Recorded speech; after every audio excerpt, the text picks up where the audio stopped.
좀 일찍 와서 문제를 좀 풀어보라니까 일찍 오는 사람들이 별로 없네. 자, 봅시다. 오늘 그 10문제 문제 풀이하고 수업을 들어가도록 하겠습니다. 저번 주에 배웠던 부분이에요. 저번 주에 배웠던 문제 앞으로 저번 주에 배운 거 오늘 와서 시험 보고 문제 풀고 풀이해설하고 그렇게 들어갈 겁니다. 자, 봅시다. 풀어보긴 풀어봤어요? 네. 반도 좀 못 푸는 것 같은데 보니까. 자, 봅시다. 1번에 보면 행정처분에 관한 설명으로 옳은 것은 했습니다. 답 몇 번이에요?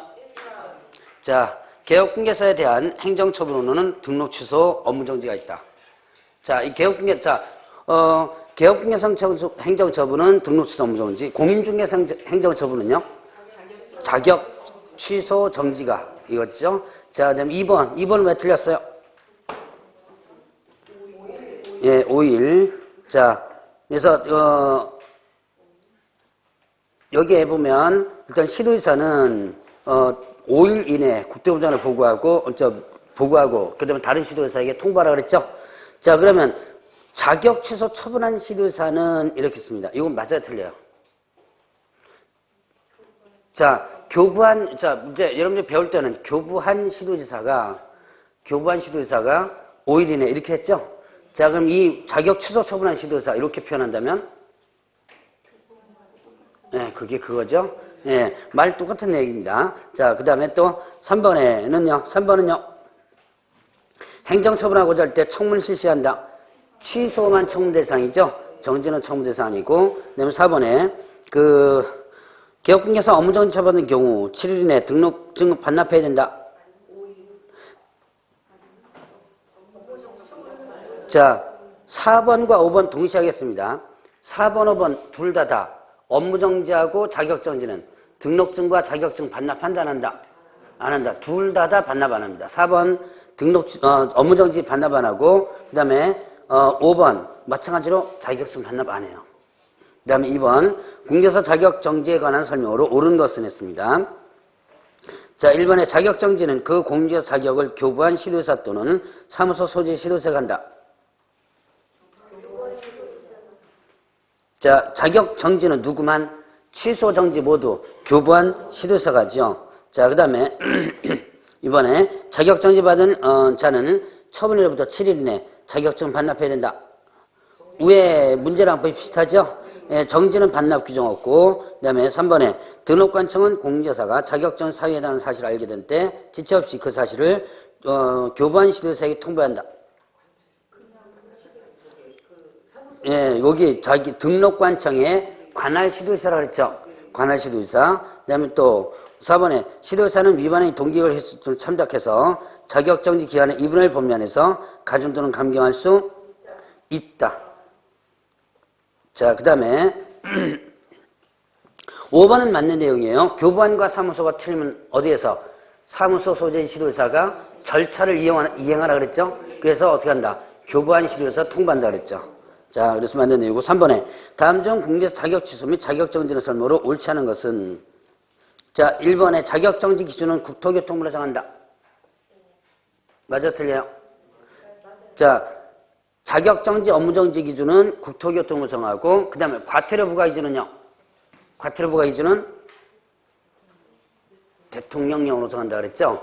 자, 그 다음에 이번에 공개사 자격이 취소된 자는 국토교통부가 정하는 바에 따라 자격증을 시도의사에게 반납해야 된다.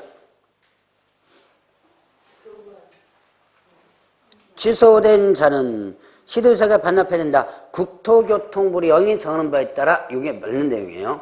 자, 그리고 그 국토교통부령에 보면 교부한 시도의사가 반납한다고 했습니다. 자, 일단 맞는 내용이고, 3번에 자격 취소 처분 및 자격정지 처분은 그 자격증을 교부한 시도의사가 한다.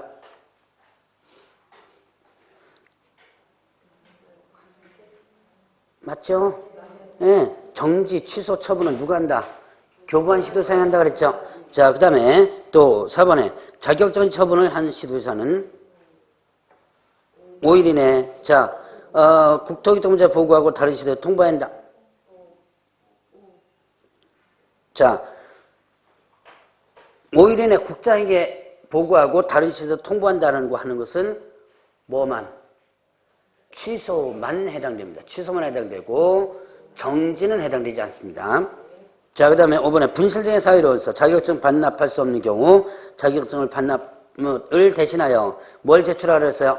사유서 제출하라 그랬죠? 자, 그 다음에 4번에 등록을 취소할 수 있는 사유에 해당하지 않는 것은 자, 1번에 개업공개사 갑은 중개의뢰인 A가 의뢰한 아파트를 직접 매수했다. 뭐예요 이거는요? 직접 거래. 자, 직접 거래는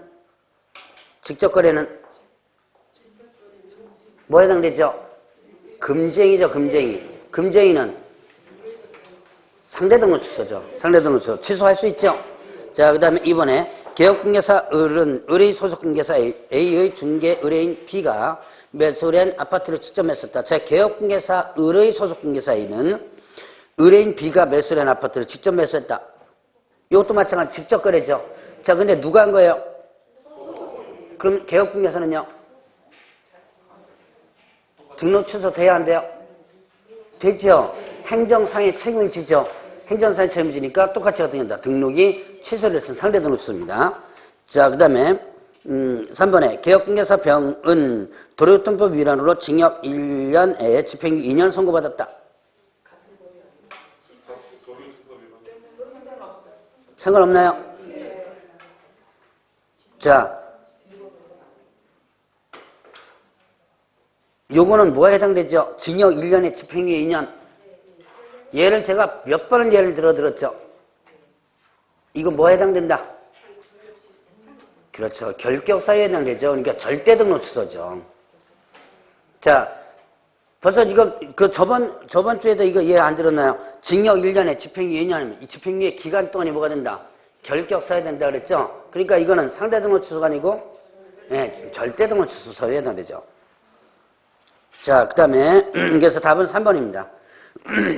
그래서 4번에 법인인 개업공개사 정은 일반인 이사 2명에 대표자인 공개사 1명의 임원을 두고 있다.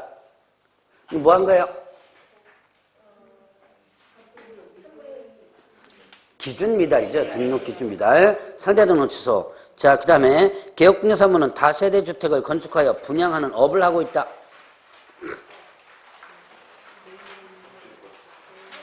자, 다세대 주택을 건축해서 분양업을 하고 있습니다.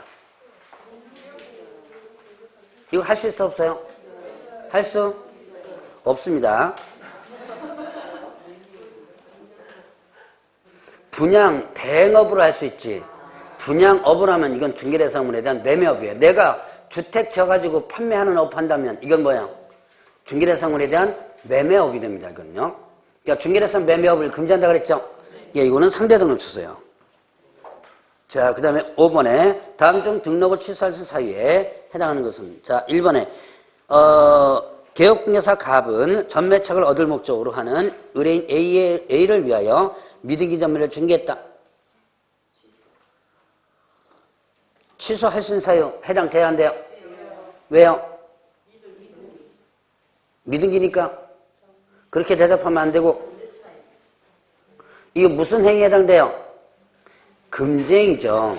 그러니까 금지행위니까 금지행위로서 상대등록 취소. 위에 지금 저기 4번 문제랑 거 비슷한 거예요. 자, 그러면 이제 2번부터 보죠. 2번에 개업공개사 을은 2015년 5월 이 법에 의해 30만 원 과태료 처분받고 자, 16년 3월 다시 과태료 처분받았습니다. 이 법에서 그해 4월 다시 과태료 처분 행위를 했다. 예, 업무정지죠. 자, 2회, 자, 저번 주에 아마 이렇게 구분했을 거예요. 2회 나오고 업무정지만 쭉 나오면 2회 나오고 업무정지만 나오면 절대등록 취소고 2회하고 과태료가 하나라도 들어가 있다면 상대는 3회를 기억하라 그랬죠. 상대하면 3회를 기억하고 2회가 두 가지 있었죠. 그래서 2회인데 업무정지만 나왔다면 절대등록 취소고 2회가 나왔는데 과태료가 들어갔다면 업무정지다 라고 했죠. 상대등록 취소는 금방 뭐라 그랬어요? 3회가 나오면 상대등록 취소고 2회가 나왔을 때 기억하라 그랬죠. 자, 그래서 이거는 업무정지죠. 업무정지. 두 번 받고 행위를 했는데 뭐 한 거예요? 지금 다 과태료 나왔죠? 그럼 이제 업무정지 생각하면 되죠. 자, 그 다음에 3번에 개업공개사 병은 거래계약서의 필요적 기재사항을 누락하였다. 필요적 기재사항 기재하라 그랬죠? 요거 누락했습니다. 거래계약서 위반, 업무정지. 자, 서식 위반하면 모두 업무정지입니다. 서식과 관련된 부분 위반하면. 자, 그러면 4번에 개업공개사 정은 중개보수를 초과해 받은 사유로 300만 원의 벌금 선고되었다. 예, 결격사유죠. 자, 지금 중개보수 초과해서 받은 걸만 생각하면 상대등록취소죠. 초과해서 받은 걸로만 보면 상대등록취소죠. 그런데 벌금형 선고받은 것까지 연결됐습니다. 그럼 뭐가 되는 거? 결격사유 되는 거니까 절대등록취소. 자, 그 다음에 5번에 공개선 개업공개서 정은 변호사법 위반으로 징역 6월에 집행유예 1년 선고되었다. 자, 변호사법 위에 문제 비슷한 거 나왔습니다. 집행유예는 집행유예 기간 동안이 뭐가 되는 거? 결격사유죠? 그러니까 당연히 뭐가 된다? 등록이 반드시 취소되는 절대등록취소사유에 해당되죠. 자, 그 다음에 6번 다음 중 공개사 법령의 내용에 관한 설명이다. 바르게 된 것은 자, 1번에 개업공개사가 다른 사람에게 자기의 성명 또는 상호를 사용하여 업무를 하게 한 경우 등록을 취소할 수 있다. 맞았네요. 자, 여기에 자기의 성명 또는 상호를 사용해서 업무를 하게 했습니다. 이거 무슨 행위죠? 양도대여죠. 자기의 이름 쓰게 했다는 것은 당연히 양도대여에 해당되죠. 자, 양도대여는 어떻게 돼요? 성명 또는 상호 했으니까 뭡니까? 등록증 양도대여가 되겠죠? 등록증 양도되면 그러면 1번 맞아요? 틀려요? 네, 하여야 한다가 되죠. 하여야 한다. 할 수 있다가 아니고 하여야 한다. 그래서 사용 업무를 하게 한 경우 등록을 취소하여야 한다가 됩니다. 자, 그 다음 2번 거짓 언행으로 중개인의 판단을 그르치게 한 경우 등록을 취소해야 한다. 거짓 언행 뭐죠? 금쟁이죠. 금쟁이니까 예, 할 수 있다. 상대 등록 취소죠. 그 다음에 3번에 개업공개사가 아닌 자가 중개업을 좀 하나 빠져 중개업을 위한 중개대상문에 광고를 한 경우 500만 원의 과태료 처한다. 자, 위한 자가 빠졌습니다. 중개업을 위한 중개대상문 광고를 위한 한 경우 500만 원의 과태료 처한다. 자, 아닌 자가 광고했습니다. 어떻게 되죠? 저번 주에 아닌 자가 명칭 광고하면 어떻게 된다고 했어요? 1-1이라고 했죠. 자, 그 다음에 4번에 공인 중에서 다른 사람에게 자기의 성명을 사용하여 업무를 하게 한 경우 자격을 취소할 수 있다. 이거 양도돼야죠. 공인중개사가 자기의 이름 쓰게 했습니다. 이름을 사용했어요. 자격증 양도되죠. 그럼 자격 취소 하여야 한다는가요? 할 수 있다는가요? 하여야 한다죠. 하여야 한다. 할 수 있다가 아니고 하여야 한다. 자, 그러면 5번에 개업공개사가 계약금 등을 자신 명의로 이체하면서 자기소유의 증거 분리하지 않은 경우 업무정지 처분받을 수 있다. 업무정지 사유에 해당이 되지요. 예, 그래서 요거는 이 법 또는 이번 명령 위반에 해당돼서 업무정지라고 그랬죠. 5가지 한번 구분한 적이 있었죠. 자, 그러면 7번 문제 보죠.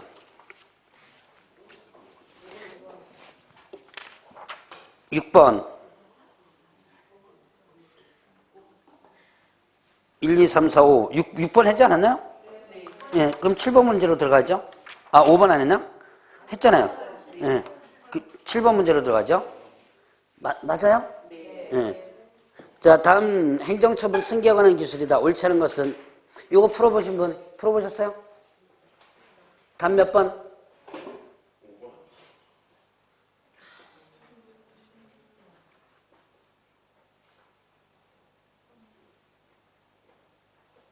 자, 지금 열심히 한번 풀어보세요. 제가 지금 가만히 있으니까 좀 풀어보라고 그러는 거니까 저 쳐다보지 마시고.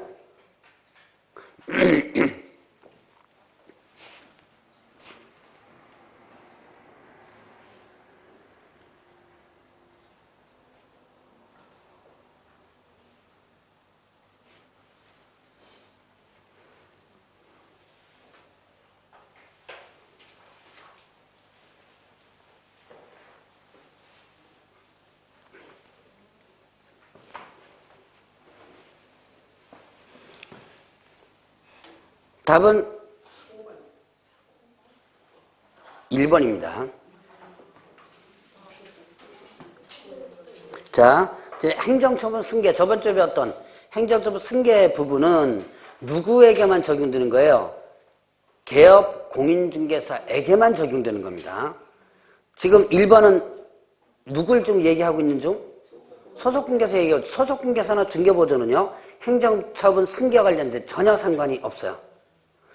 개업공개사가 폐업했다가 다시 등록하죠? 그럴 때 얘기지, 소속공인중개사와는 일단 상관이 없다. 그래서 1번에 보면, 고용관계 종료 전에 소속공개사하여 자격정지 처분의 효과는 그 처분일로부터 1년간 다시 개업공개사에게 소속한 공인중개사 승계된다. 이렇게 했죠? 자, 이건 누구한테 지금 얘기하고 있는 거예요? 소속공개사 얘기하죠. 소속공개사는 승계 규정 있다 없다? 없습니다. 이 승계 규정은 누구한테만 있는 거? 개업 공인중개사에 있습니다. 자, 그래서 1번이 틀렸어요. 1번 자체는 아예 규정이 없습니다. 2번에 보면 폐업신고 전에 위반에 대한 행정처분이 업무정지하다는 경우로서 폐업기간이 1년 초과한 경우 제동업자에게 업무정지처분할 수 1년 초과됐죠?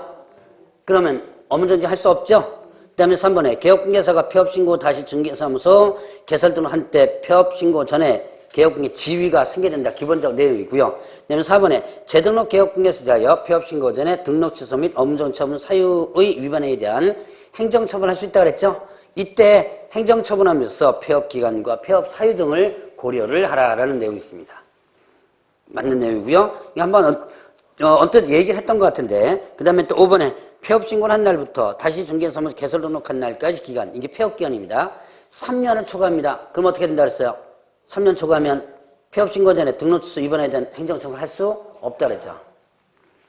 자, 그러면 8번 다음 중 거래정보망 지정 취소와 관련한 설명으로 옳은 것은 했어요. 1번에 거래정보 사업자가 개업공개사로부터 의뢰받은 중개대상물이 아닌 정보를 공개한 경우 지정을 취소해야 한다. 지정 취소는 해야 한다가 아니고 할 수 있다죠. 자, 그 다음에 2번 거래정보 사업자가 지정이 취소된 경우 곧바로 다시 요건을 거쳐 거래정보 사업자 지정을 신청할 수 있다. 거래정보 사업자가 지정 취소됐습니다. 취소되자마자 다시 지정받을 수 있어 없어요? 있습니다. 자, 제가 이 얘기 줬어요.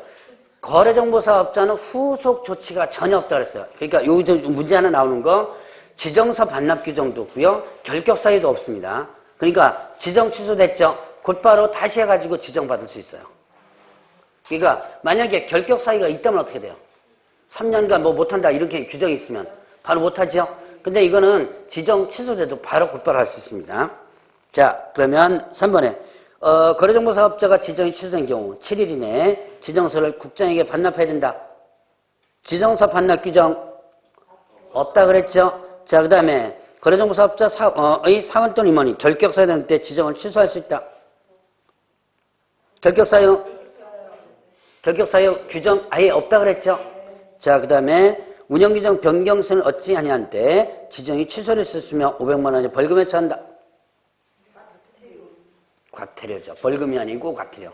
그러니까 운영규정 위반은 지정이 취소될 수 있고 500만 원 이하의 과태료가 되는 거죠. 자, 그러면 9번 공정사법령상 벌칙 규정으로 옳은 것은 자, 개업공개사가 2개 이상 사무소를 설치하여 1년 6개월의 징역형 선고되었다.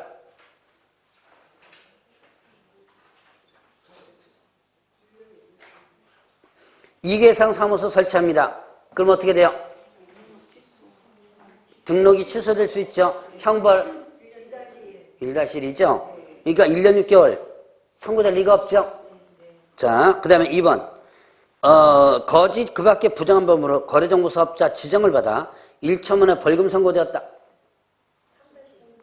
거짓 부정 거래정보 사업자 지정받았죠. 형벌 없습니다. 부정 지정은 형벌 없다. 제가 한번 얘기했을 거야 아마.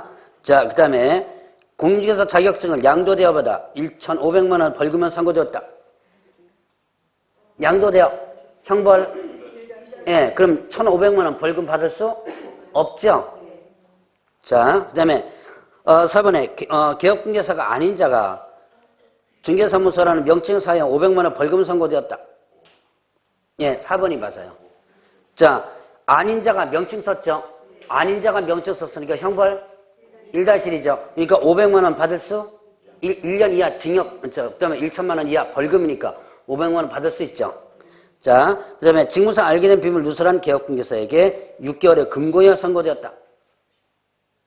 비밀준수 위반 형벌 1-1이죠. 그럼 이 5번 왜 틀려요? 예, 징역형이죠. 금고형이 아니라. 자, 10번. 공개사법령상의 과태료에 관한 설명 중 틀린 것은? 자, 소속공개사가 연수익 받지 않은 경우 개업공개사는 과차가 빠져나요. 과태료를 부과받지 않는다.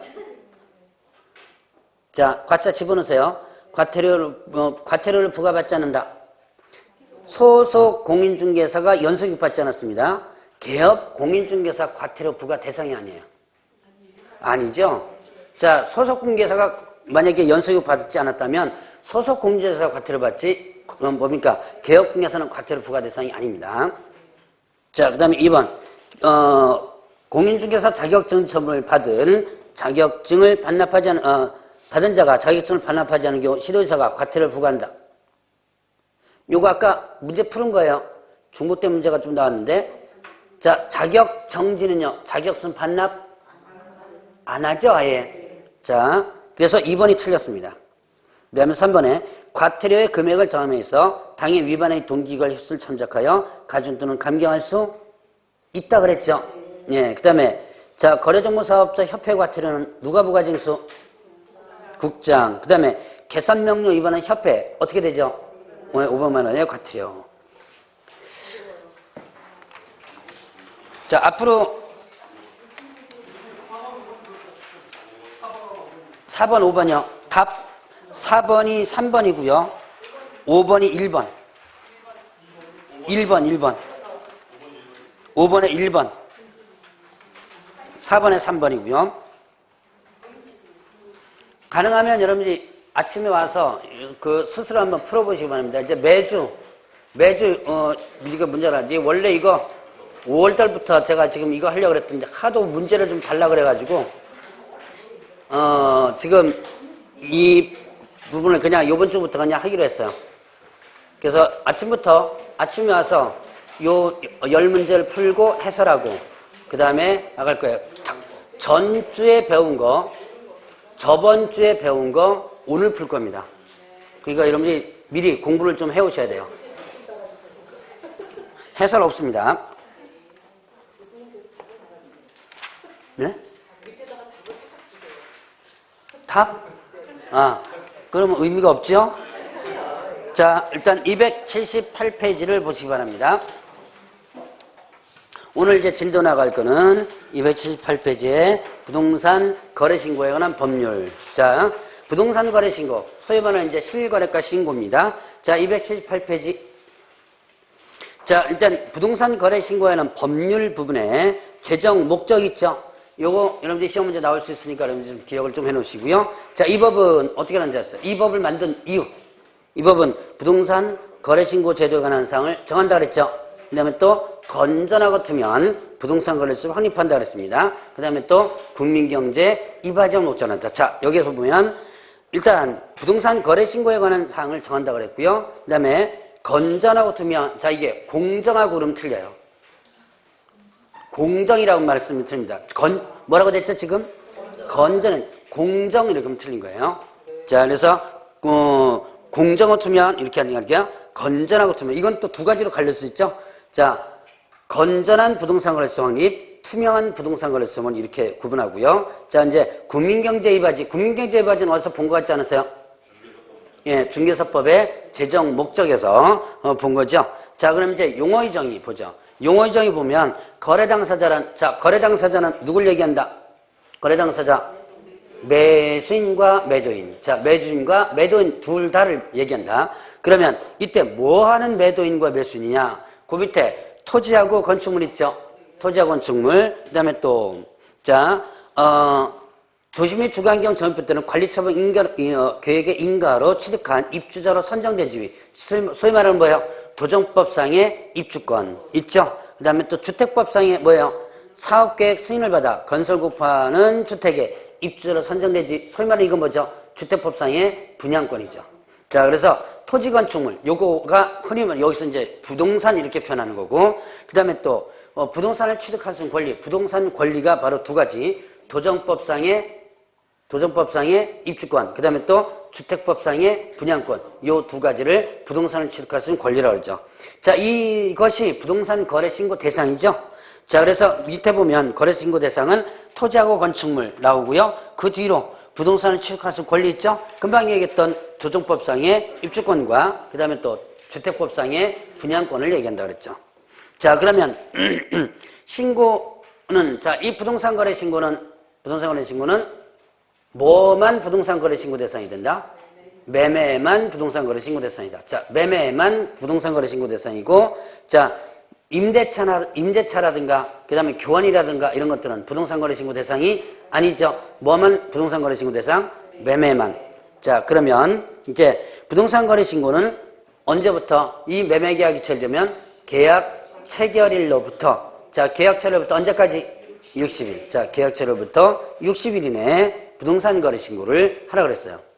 자, 계약 체결일부터 60일 이내에 부동산 거래 신고 하는데, 그런데 자, 신고 의무자가 누구예요? 자, 둘로 나눠지죠?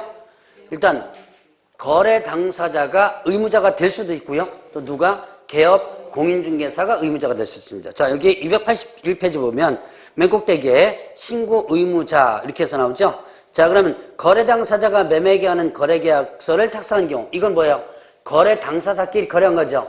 그럴 때는 일단은 누가? 거래 당사자가. 그 다음에 또 개업 공인중개사가 중개거래 했다면 누가? 개업 공인중개사. 자, 개업 공인중개사가 중개거래 한 경우에는요, 이때는 일단은 그 거래 당사자는 의무가 완전히 없어지고 누구에게만 의무가 부여된다? 개업 공인중개사에게만 의무가 부여돼요. 자, 그러면 이제 계약 체결부터 60일 이내에 부동산 거래 신고를 하는데 누가 어디다가 신고한다? 부동산 소재지 시군구. 자, 부동산 소재지 시군구에다 신고하죠. 자, 다시 한번 보면 이제 요까지 한번 살펴본 거 보죠. 자, 일단 토지 건축물, 그 다음에 또 부동산을 취득할 수 있는 권리가 두 개 있죠.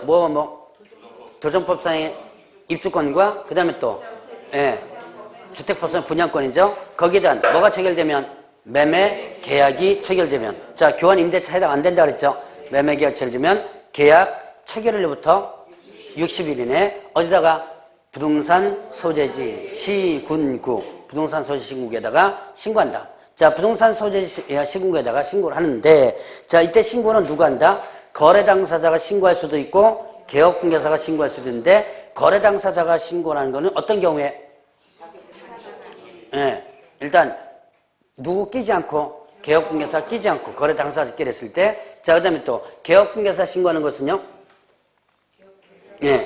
이거는 개업 공개 신고하는 것은 개업 공개사가 중개거래 했다면 거래 당사자는 의무가 완전히 없어지죠? 없어지고 누구에게만 의무가 부여된다? 개업 공개사 의무가 부여된다. 자, 그러면 신고사항이 있어요. 자, 신고사항 부분에 보면, 자, 신고사항은 여러분들이, 자, 그 관련되는 부분에다 한번 동그라미 한번 쳐보세요. 자, 인계지, 그 다음에 소지목, 요거는 좀 그 기억을 좀 해놓으셔야지면 됩니다. 그 다음에 종면, 실조개 이렇게 됐습니다. 자, 인하면 매도인과 매수인의 뭐예요? 인적상이죠. 자, 계약일, 지급일, 뭐였죠? 중도금 잔금의 지급일이죠. 그 다음에 소재지, 지번, 지목. 그 다음에 또 뭐예요? 종류, 면적, 실제 거래 가격, 조건이나 기한이 있는 게 조건이 기한, 그 다음에 개업 공개서 사항. 자, 요 부동산 거래 신고 사항은 반드시 여러분들이 기억해라. 자, 이제 관련되는 부분에다가, 자, 매도인 매수인의 뭐다? 인적 사항, 그 다음에 그 두 번째 뭐 나와요? 계약일 나오죠? 그 다음에 또 그 옆에, 계약일 옆에 뭐 나와요? 지급일 나오죠? 중도금 잔금의 지급일. 중도금 지급일 및 잔금 지급일 이렇게 나오죠? 자, 그 다음에 저 세 번째는 거래 대상 부동산에 있어서 끝에 보면 뭐예요? 소재지, 지번, 지목 나오죠? 소재지, 지번, 지목. 동그라미 쳐보시고요. 자, 그 다음에 그 밑에 종류가 나오죠? 자, 종류, 거래대상 부동산의 종류, 그 다음에 거래대상 면적 나옵니다. 자, 그 다음에 또 뭐가 나오죠? 실제 거래 가격, 조하면 뭐예요? 조건기한, 있는 경우 조건기한이죠? 개 뭐예요? 개업공개사, 인적사항, 등록사항이죠. 자, 다시 한번. 인 뭐죠? 인적사항, 계약일, 지급일, 소재지, 지번, 지목, 종류, 그 다음에 면적, 실제 거래 가격, 조건기한, 개업공개사, 인적사항, 등록사항입니다. 자, 이게 부동산 거래 신고사항이고요. 신고서에 기재될 사항이에요. 자, 그러면 이제 신고하는 방법은 어떻게 되냐? 일단 여러분들이 거기에 보니까 방문 신고하는 부분. 자, 이제 신고 방법을 이제 거래 당사자와 그다음에 개업 공개서를 두 가지로 구분해서 한번 보도록 하겠습니다. 자, 일단 거래 당사자의 신고 의무가 있습니다. 자, 아까 잠깐 봤던 거 누구 끼지 않고요? 누구 끼지 않고? 네, 개업 공개서 끼지 않고 한 거죠. 자, 그러면 이때는 거래 당사자의 의무니까 뭐가 된다? 공동 신고 의무가 있었죠? 자, 공동 신고 의무가 있었고, 자, 공동으로 뭐 해가지고, 공동으로, 신고서를 에다가 서명 또는 날인합니다. 그래가지고, 그 중에서 일방이 제출한다 그랬어요. 그래서, 공동 의무니까, 공동으로 서명 또는 날인해서 일방이 제출한다. 여기에서, 공동으로 제출한다. 맞아요? 틀려요? 자, 이게 공동으로 제출한다. 틀립니다. 다음 주에 부동산 거래 신고 5문제 낼 거예요. 요 파트는 상당히 좀 중요한 파트니까 오늘 첫 번째 시간에 배우는 것과 맨 마지막 시간에 배우는 게 중요해요. 맨 마지막 시간에 뭐 할 거냐면 확인 설명서 작성법 할 겁니다. 아마 다음 주에는 아마 그 부동산 거래 신고 문제 5문제와 확인 설명서 작성법 3문제 그리고 나머지 그 안에 있는 한 개씩 아마 나올 거예요. 자, 일단 여기에 서명 또는 날인해서 일방이 제출한다. 공동으로 제출한다. 틀립니다. 자, 그 다음에 또 이제 단독으로 신고할 수는 자, 원래 공동신고가 원칙이지만 단독으로 신고할 수는 예외가 있다. 어떤 경우에? 단독 신고는요. 일방이 뭐 했을 때? 일방이 신고를 뭐 하게 되면? 거부하게 되면. 자, 일방이 신고를 거부하게 되면 이때는 어떻게 된다? 일방이 신고를 거부하면 신고를 하긴 해야죠. 하긴 해야 되니까 어떻게 된다? 일단은 상대방이 신고를 혼자서 할 수 있습니다. 신고 거부했을 때 이때 뭐를 첨부해가지고 사유서와 그 다음에 또 계약서 사본을 첨부한다 그랬죠. 그래서 사유서와 계약서 사본을 첨부해가지고 어떻게 한다? 단독으로 신고할 수 있다. 자, 그러면 이때 사유서가 뭐예요? 사유서는 단독으로 할 수 있는 부분을 혼자서 신고에 대한 이유를 얘기한 거죠. 그러니까 당연히 어떻게 한다? 그 이유에 대해서 담당 공무원이 어떻게 돼요? 담당 공무원이 확인해 줘야죠. 그래서 확인해 가지고 만약에 얘가 신고를 거부한 것이 확실하다면 이때는 얘한테 500만 원 이하의 과태료를 처분하게 됩니다. 자, 그러면 이제 또 이렇게 이제 공동신고가 있지만 예외적으로 단독신고 있고요. 자, 이제 신고를 뭐 한다? 신고를 대행해서 할 수 있다. 자, 신고 대행은 어떻게 된다? 이때는 대신하는 거죠. 그러니까 위임받아서 하는 거죠. 자, 그러면 이때는 신고 대행할 때 거래 당사자가 법인인 경우와 그 다음에 거래 당사자가 개인인 경우 둘로 나눠져요. 자, 거래 당사자가 법인이라면 이때는요, 이제 뭐 위임하는 거니까 위임장 들어가겠죠? 그래서 위임장에다가 그 다음에 또 뭐를 갖다가 첨부한다. 이때는 법인은요 인감증명서 있죠. 그래서 인감증명서를 첨부합니다. 인감증명서를 첨부하고요. 자, 근데 개인은요. 자, 개인은 어쨌든 위임장은 공통으로 들어갑니다. 근데 개인은 법적으로 인감증명서가 다 사라졌죠. 자, 지금 현재 있긴 있지만 없어졌습니다. 법적으로 모두. 그래서 뭐를 첨부하도록 되냐면 신분증명서 사본을 첨부하도록 하고 있어요. 자, 그래서 이렇게 위임장에다가 이런 거 첨부해가지고 신고를 대신해서 쓰다. 거래 당사자의 신고 대신하는 것은 주로 법무사라든가 세무사들이 많이 합니다. 자, 그러면 이제 신고를 뭘로도 할 수 있다? 전자문서로도 할 수 있다. 전자문서로 할 수 있는데 이때는 누구는 못한다? 자, 단독신고 전자문서로 못합니다. 자, 그 다음에 또 뭘 못하냐면 신고 대행하는 자 전자문서로 못해요. 자, 그러면 뭐죠? 대행하는 자 왜 전자문서로 못한다? 위임장 이거 들고 가야죠? 전자 못하고. 자, 단독 왜 못한다? 사유서와 계약서 첨부하는 건 못하죠. 이걸 직접 첨부해 드리니까. 자, 그래서 이제 거래 당사자 신고 의무. 자, 개업공개 중개거래가 안 했을 때 나오는 부분이었고요. 자, 그 다음에 이제 개업공개사의 공인중개사의 의무를 보죠. 자, 개업공개사 의무는 누구에 의해서? 개업 공인중개사에 의해서 뭐가 됐을 때? 중개거래가 됐을 때. 자, 이게 의해서 중개거래가 됐다면 거래 당사자의 의무가 완전히 없어지고 누구한테? 개업공개사 의무가 완전히 넘어간다 그랬죠. 자, 그러면 이때 개업공개사가 공인중개사가 서명 또는 신고서에 서명 또는 날인을 해가지고 그 중에 그래서 그것을 제출을 하면 되죠. 자, 여기에 정확히 표현을 좀 해보죠. 서명점이 아니고 서명 또는입니다. 자, 서명 또는 날인입니다. 자, 제가 아마 중개사법 강의할 때 이 얘기했을 거예요. 서명 및 날인은 딱 두 가지가 있다. 뭐와 뭐? 서명 및 날인은 확인설명서하고 확인설명서, 거래계약서 두 가지만 서명 및 날인이라고 했습니다. 그리고 나머지는요, 서명 또는 이로 되어 있어요. 자, 그래서 서명 또는 날인해서 제출한다. 자, 그러면 이때 신고를 뭐 한다? 대행할 수 있다 그랬죠? 신고 대행은요, 신고 대행은 누가 한다? 아무나, 개업공개사 부분에서는 아무나 못해요. 아무나 못하고, 일단은 소속 공인중개사가, 자, 소속 공개사가 신고를 대행할 수 있어요. 자, 그러면 이때는 중개보조는요, 못하지요? 누구만? 소속 공개사입니다. 그리고 얘는 위임장 안 들고 합니다. 위임장 안 들고 하는 이유. 자, 얘를 어떻게 한 거예요? 대리해서 하긴 했는데, 하나의 직원이죠? 직원이기 때문에 일을 시켜서 가는 거는 형태죠. 그러니까 일단 위임장 들고 가지 않고요. 자, 그 다음에 또 이제 전자문서로 할 수 있다. 전자문서로 할 수 있는데, 이때 전자문서로 할 때는 누구는 못한다?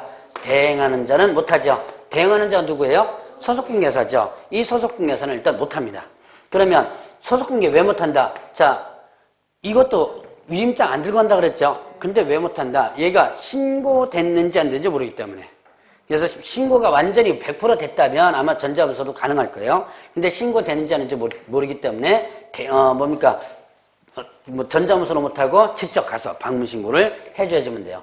자, 요까지가 개업공개사의 하나의 의무예요. 자, 그러면 이때 개업공개사가 공동신고를 한다면, 자, 개업공개사가 공동신고한다면, 이때는 어떻게 된다? 공동으로 중개가 아니라, 제가 거꾸로 얘기했다. 자, 공동으로 중개해준다면, 자, 공동으로 중개해줬다면 뭐 한다? 공동으로 신고를 해줘준다. 자, 다시 한번 죠.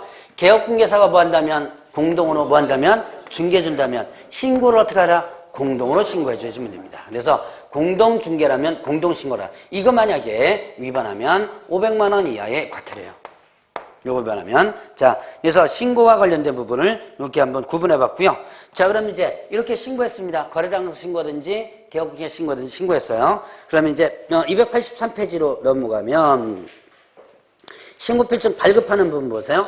자, 이제 이렇게 신고서를 제출했으면 등록관청에서는 신고 내용을 확인하는 거예요. 아까 신고 내용이 있었죠? 그게 어디에 기재되는 거? 부동산거래신고서에 기재되는 거죠? 그걸 확인한 뒤에 즉시 신고필증을 발급을 해줘야지만 됩니다. 자, 그럼 이제 신고필증 발급했어요. 그럼 어떻게 돼요? 이제 신고필증 발급받았다면 부동산등기특별조치법상의 검인을 받은 것으로 보게 됩니다. 자, 그래서 283페이지 맨 밑에 나오죠? 검인을 이제. 그래서 뭐 했다면, 뭘 받았다면, 신고필증을 교부받았다면 이때는 어떻게 된다? 부동산 등기 특별조치법상의 검인을 받은 것으로 본다라고 되어 있어요. 자, 그러면 이제 284페이지에 보면 금쟁이 있습니다. 금쟁이. 자, 세 가지의 금쟁이가 있는데요. 자, 부동산 거래 신고할 때 다음 어느 하나에 해당하는 행위에서는 안 된다 그랬습니다. 첫 번째가 뭐냐면 개업공개사에게 부동산 거래 신고를 하지 아니하거나 거짓으로 신고도로 요구하는 행위. 자, 그러면 이제 여기 개업공개사의 신고 의무일 때 요때입니다. 개업공개사 신고 의무일 때 이때 거래 당사자가 자, 얘한테 뭐 하는 거예요? 신고하지 말 것을 요구하죠. 근데 요즘은 신고하지 말 것을 요구하는 경우는 그렇게 크게 없고요. 주로 이제 뭐 하냐면 거짓 신고 요구를 많이 합니다. 신고를 안 하면 뭐가 안 돼요? 등기 자체가 안 되죠? 그때 요즘은 신고를 요구하는, 신고하지 말 것을 요구하는 경우는 거의 없고, 이제 거짓 신고 요구가 많은데, 일단 거래 당사자가 개업공개사에게 거짓 신고 요구했다. 그러면 이 거짓 신고 요구하는 일 금지한다 그랬죠? 걸렸다면 어떻게 된다? 그 옆에 써놓으세요. 500만 원에 과태료예요. 첫 번째 위반하면 어떻게 된다? 500만 원 과태료. 자, 그러면 또 이제 두 번째 보죠. 거래 신고 의무자가 아닌 자가 거짓으로 부동산 거래 신고를 하는 행위. 자, 신고 의무자가 아닌 자가 거짓으로 부동산 거래 신고를 하는 행위. 자, 이거는 이제 여기서 한번 보죠. 개업공개사가 중개를 해줬습니다. 거래 당사자가 거짓 신고 요구를 했어요. 그러니까 가격 내려서 신고해달라 요구한 거죠. 근데 얘가 어떻게 돼요? 거절했죠. 거절했으니까 얘가 이제 다시 제안합니다. 그러면 이제 요 실무상에서 많이 하는 거예요. 그 다시 제안하죠. 이거 내가 일단 네가 중개해줬으니까 중개보수는 줄 테니까 우리가 거래한 것처럼 거래 당사자끼리 거래한 것처럼만 해줘라. 그러니까 누구 도장 안 찍어요? 개업공개 도장 안 찍죠? 개업공개 도장 안 찍고 자기네들끼리 거래한 거면 계약서를 대충 써준 거예요. 그래놓고 누가 거래 신고한다? 거래 당사자가 거래 신고를 하는 거죠. 그러면 자, 중개를 누가 줬어요? 개업 공인중개사 줬죠. 그때 신고 의무자는 누구? 네, 개업공개사죠. 신고 의무자는 일단 개업공개사입니다. 그런데 누가 신고했어요? 거래 당사자가 신고했죠. 외형상 자기들끼리 한 것처럼 해가지고 그럼 신고 의무자가 아닌 자가 신고했죠. 그럼 얘한테 바로 과태료가 다시 부과됩니다. 그래서 신고 의무자가 아닌 자가 부동산 거래 신고를 했다면 취득세 3배 이하의 과태료. 자, 취득세 3배 이하의 과태료입니다.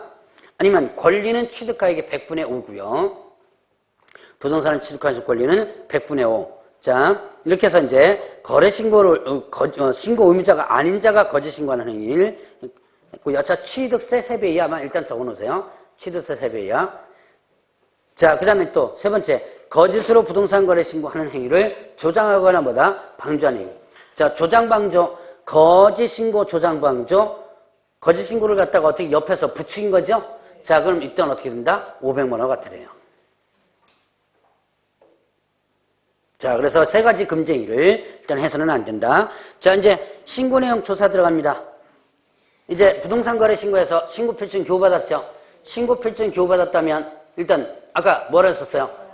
검인 받은 것으로 본다 그랬죠? 그리고 나서 다시 한 번 더 확인하는 것이 바로 신고 내용의 조사입니다.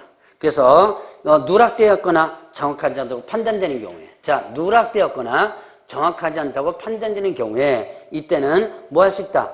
그 사실 여부를 확인해서 일단 보완 요구를 할 수 있습니다. 누락되었다면 빠진 거죠. 그러니까 다시 채워넣으라는 거죠. 보완 요구도 할 수 있고요. 자, 그 다음에 또 사실 여부 확인하기 위해서 자, 거래당사 또는 개업공개사에게 계약서라든가 아니면 거래대금 지급증명서 자료 제출을 요구할 수 있어요. 거래대금 지급증명서에 대한 자료 제출을 요구할 수 있다. 자, 그러면 이때 거래대금 지급증명서 그 밑에 나오죠? 자, 거래대금 지급증명서 대표적인 게 뭐예요? 거래대금을 지급했다는 증명서죠? 대표적인 게 뭐예요? 통장사본 있겠죠? 무통장 입금하면 통장사본. 그 다음에 또, 뭡니까? 무통장 입금하면 그 입금표 있죠? 입금표라든가 계좌 이체하면 통장사본 이런 것들. 자, 여러분들이 교재 나오는 박스는 외우려고 하지 마시기 바랍니다. 이걸 뭐 시험 문제 이렇게 크게 나오지 않으니까 울려고 하지 말고 그냥 쭉 한번 읽어보고 넘어가시고요. 자, 그 외에도 대출했다면 대출증명서, 정기예금 해약했다면 해약증명서, 그리고 주식채권 처분했다면 그 관련된 증명서를 갖다 제출하면 돼요. 자, 그러면 이렇게 해서 이제 신고내역 조사 들어갔습니다. 조사 들어가가지고 이제 이런 거 요구할 수도 있고요. 이제 가격 검증 들어갑니다. 자, 이때 가격 검증은 시스템을 구축하는 사람이 있었죠? 시스템 누가 구축한다? 예, 국토부 장관이죠. 가격 검증 시스템은 누가 구축한다? 국토교통부 장관. 자, 일단 검증 시스템 여기 체계 구축이라고 있죠? 자, 국토교통부 장관은 그 목적이 뭐예요? 뭐뭇을 위하여가 목적이죠? 교재에 뭐라 했어요? 공정하고 투명한 부동산 거래시설 확립하기 위하여. 이게 하나의 가격검증 시스템 목적입니다. 자, 그래서 국토교통부 장관이 가격검증 시스템을 일단 구축을 해요. 구축하면 거기에 따른 검증을 하죠. 검증은 누가 한다? 시군구청장이 검증한다. 자, 그래서 이렇게 보죠. 시군구청장이 일단은 검증을 하게 되면 그럼 이제 여기에서 두 가지로 갈라집니다. 이 시군구에서 어디로 통보하냐면 세무서로 통보를 합니다. 자, 그 다음에 또 시도지사로 뭐한다? 보고를 하도록 돼 있어요. 시군구에서는 두 군데다가 이제 연락해 주죠. 자, 시군구에서 검증을 하죠. 검증하면 그 결과를 어디로? 세무서로 통보한다. 그럼 세무서에서는 뭘로 활용한다? 과세 자료로 활용해야 되는 거예요. 과세 자료로 활용하게 되고, 자, 그 다음에 또 시도지사는 다시, 시군구에서는 다시 어디로? 시도지사에 보고한다. 그러니까 여기서는 뭐 통보인데 여기는 보고하는 이유는 의미상의 차이점이에요. 상급기관이죠? 시군구의 상급기관이 시도지사죠? 그러니까 통보라는 개념을 안 쓰고 같은 개념이지만 보고라는 개념을 쓴 거예요. 자, 그러면 시도지사가 보고하면 시도지사는 이것을 매월 며칠까지? 네, 15일까지 어떻게 된다? 15일까지 다시 누구한테? 국토교통부 장관에게 일단은 보고를 다시 하는 거예요. 자, 그러면 시군구에서 국토교통부 장관에 보고하는 거? 아니죠. 자, 시군구에서는 어디와 어디에다 통보하는 거고요? 세무서와 그 다음에 시도지사에 통보하는 거고, 그 결과를 최종적으로 결국 어떻게 한다? 여기에서는 시도지사는 다시 이걸 묶어가지고 국장한테 보고하는 거죠. 그러니까 국장한테 보고하는 것은 시군구가 아니고 뭐? 시도지사가 되는 거죠. 자, 그런 부분들 한번 구분을 해 놓으시면 됩니다. 자, 그러면 이제 절차를 한번 봤고요. 이런 이제 286페이지 보니까 뭐가 나오냐면 정정 신청하는 부분이 나와요. 자, 정정이란 뭐죠?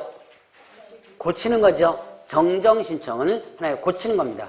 고치는 거니까, 자, 어떤 경우에 고치는 거예요? 고칠 때가 잘못됐을 때 고치는 거죠. 그래서 정정 신청은 부동산 거래 신고 내용 중 일부 내용이 뭐가 됐을 때? 잘못 기재됐을 때. 자, 일부 내용이 잘못 기재됐을 때 이때 뭐 한다? 이때 정정 신청을 할 수 있다. 그러면 자, 정정 신청은 잘못했을 때, 자, 정정 신청하는 경우를 여러분들 일단 생각해 놓으시고요. 어떤 사항이 잘못 기재됐냐? 자, 거기에 그 기억부터 미음까지 보죠. 인지목, 면제처 관련된 다음에 동그라미 쳐보세요. 인지목, 그 다음에 면대, 종사 이렇게 한번 해보죠. 자, 인 뭐죠? 예, 맨 첫 번째 나오죠. 인적사항. 그 다음에 지 뭐예요? 지분, 지분이죠. 자, 지번이 아니고요. 지분입니다. 지분. 그 다음에 목, 지목, 면적, 대직권 비율, 종류, 그 다음에 사무소 소재 이렇게 되죠. 자, 다시 한번. 인 뭐죠? 네, 인적사항, 지분, 거래 지분, 목, 지목, 면적, 대직권 비율, 종류, 사무소 소재지. 이렇게 되죠. 자, 요 사항이 잘못 기재됐죠. 자, 근데 인적사항 부분에서 보면 뭐는 제외한다고 돼 있어요. 그거 조심해야 돼요. 인적사항 부분에서 보면 성명, 주민등록번호는 제외한다. 이때 법인은 법인명과 법인등록번호죠. 근데 법인은 일단 신경 쓰지 마시고요. 일단 성명, 주민번호 요거만 일단 우선적으로 이제 머릿속에 기억하면 됩니다. 자, 인적사항 중에서 성명, 주민등록번호는 제외한다 그랬어요. 그러면 성명, 주민등록번호가 만약에 잘못 기재됐다면 정정 신청할 수 있다. 그럼 뭐 해줘야 돼요? 다시 신고를 해줘야지면 됩니다. 자, 그러면 이제 이런 사항에 대해서 잘못 기재됐을 때 정정 신청하는데 그럼 어떻게 정정 신청하냐? 방법은 어떻게 된 거예요? 정정 신청 방법은 어디다가 정정해서 이제 286페이지 그 밑에 괄호 3번으로 넘어갑니다. 정정 신청 방법. 발급받은 어디다가 신고필증 있죠? 자, 신고필증이 뭐해가지고 신고필증 정정해서 뭐 할 수 있다? 정정 신청을 할 수 있다. 제출할 수 있다는 얘기예요. 자, 그러면 거래당수는 개업공개 서명 또는 날인하라고 그랬습니다. 자, 여기서 정정 신청요. 일단 그 방법이 발급받은 신고필증에 수정하는 방법이에요. 별도의 어떤 서식이 있는 게 아닙니다. 자, 그래서 제출할 수 있고요. 자, 그 다음에 또 이런 정정 신청을 하게 되면 이를 확인해가지고 즉시 뭐를 재발급해준다? 신고필증을 재발급해준다. 라고 되어 있습니다. 신고필증을 재발급해준다. 자, 그러면 이제 요까지가 정정신청 방법과 관련된 부분. 정정신청 뭘로도 할 수 있냐? 전자문서로도 할 수 있어요. 자, 그러면 변경신고 보죠. 변경신고는 어떤 경우에 하는 거? 내용이 바뀌었을 때. 자, 정정신청은 어떤 경우에 하는 거? 자, 정정신청은 잘못됐을 때 하는 거죠. 근데 변경신고는 어떤 경우에 하는 거? 네, 내용이 변경됐을 때 하는 거죠. 내용이 변경됐을 때. 자, 그러면 일단 서로 합의해서 내용이 변경됐을 때 변경신고를 할 수 있습니다. 근데 변경신고는 언제까지 하면 되겠어요? 변경신고는 소유권 이전 등기 전까지 하면 되겠죠? 소유권 이전 등기 끝나고 나면 변경신고할 의미가 없죠? 그러니까 소유권 이전 등기 전까지 변경신고를 할 수 있습니다. 그럼 어떤 내용이 바뀌는지 거느냐? 자, 거기 박스에 보시죠. 자, 지면, 조금, 그 다음에 지매부 이렇게 했습니다. 자, 관련되는데 한번 보죠. 지하면 뭐죠? 자, 이제 관련된 동그라미 쳐보세요. 지하면 지분, 면적, 조건기한, 금액이죠. 거래 금액, 지급일, 중도금 잔금의 지급일. 자, 매수인 변경, 그 다음에 또 부동산의 변경했죠. 자, 공동매수, 다수부동산일 때입니다. 자, 다시 한번. 뭐예요? 거래 지분, 면적, 조건기한, 금액, 그 다음에 지급일, 중동잔금의 지급일, 매수인 변경, 부동산의 변경. 자, 여기에서 보죠. 금액과 관련된 부분에서 예외가 있습니다. 자, 면적의 변경이 없이 금액이 뭐 한다면 변경된다면, 자, 면적의 변경 없이 금액이 변경되면 이때는요, 계약서 사본을 제출하라라는 내용이 있습니다. 자, 일반적으로 여러분들 이제 거래를 하는 데 있어서 중간에 금액이 바뀌는 경우가 있어요. 매매계약 체결하고 나서 중간에 금액이 바뀌는 경우가 있거든요. 거기에 대부분이 뭐냐면 나중에 경계복원 측량을 했더만 어떻게 된 거예요? 면적이 늘어나거나 줄어들 수 있죠? 대부분의 이 중간에 금액이 바뀌는 경우는 이 경우입니다. 자, 그래서 대부분의 이 금액이 변경되는 이유는 이게 같이 변경되면서 이게 변경돼야 되는 거예요. 그런데 면적의 변경이 없는데도 불구하고 금액이 바뀐다면 뭔가 좀 이상하죠? 그래서 뭐를 첨부하라? 계약서 사본을 별도로 첨부하라 이렇게 됐습니다. 자, 그 다음에 매수인 변경과 부동산의 변경 있죠? 자, 매수인 변경과 부동산의 변경 두 가지는, 자, 이거는 공동매수, 요거는요 다수부동산일 때죠. 자, 공동매수 다수부동산일 때 뭐는 제한다 그랬어요? 괄호 쳐 있었죠? 뭐는 제한다? 추가. 자, 괄호 보세요. 거기에 보니까 매수인의 추가, 교체는 제한다. 부동산의 물건의 추가, 교체는 제한다 그랬죠? 자, 그래서 여기에서는 뭐를 제한다? 추가 교체를 제한다. 그러면 추가 교체 때는 건 뭐 해야 되는 거예요? 신고를 다시 해라. 추가 교체 때는 신고를 다시 하라. 왜냐? 자, 물건이 추가되거나 사람이 교체되거나 추가되죠? 새로운 물건이 들어오거나 새로운 사람이 들어오거나 이렇게 됩니다. 그렇기 때문에 추가 교체 때는 어떻게 한다? 신고를 다시 하라. 그러니까 추가 교체 때는 일단은 변경 신고 대상이 아니다라는 부분이에요. 자, 그래서 그거 주의해 주시고요. 자, 그러면 이제 이렇게 변경 신고를 그럼 어떻게 하느냐? 변경 신고 방법은 변경 신고서를 제출할 수 있다고 했어요. 자, 변경 신고 방법은 어떻게 된다?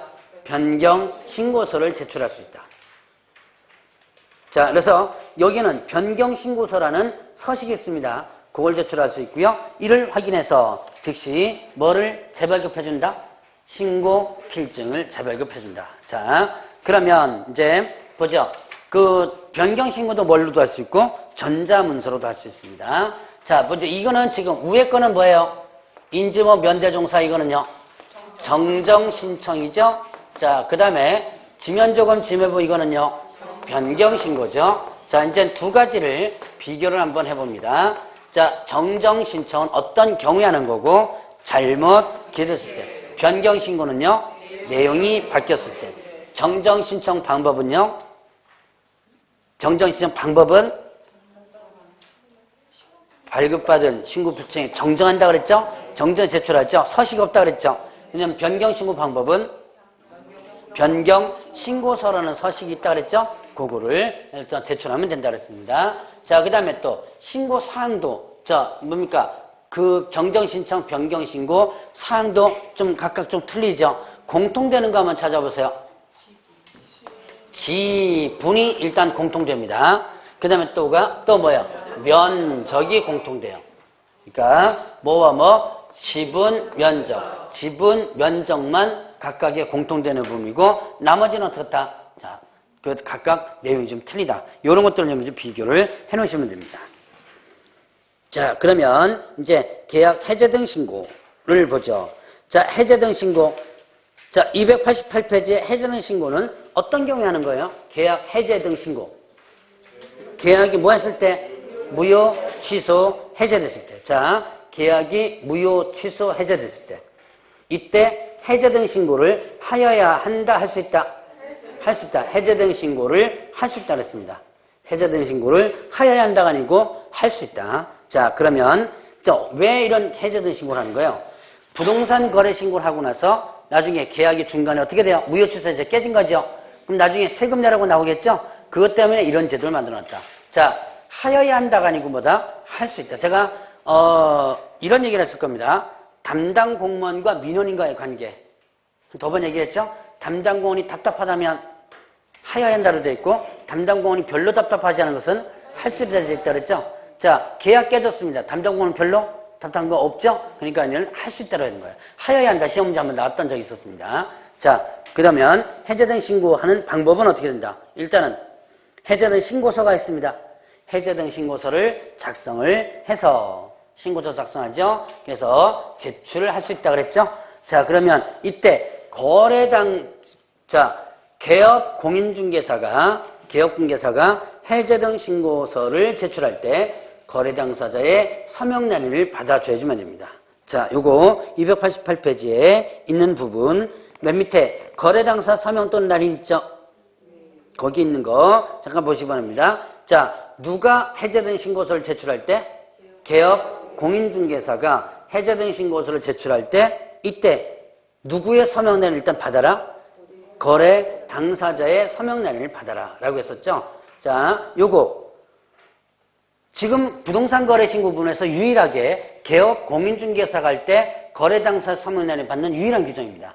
자, 여러분들이 개업 공인중개사가 중개거래 했을 때 개업공개사가 뭐 한다 그랬어요?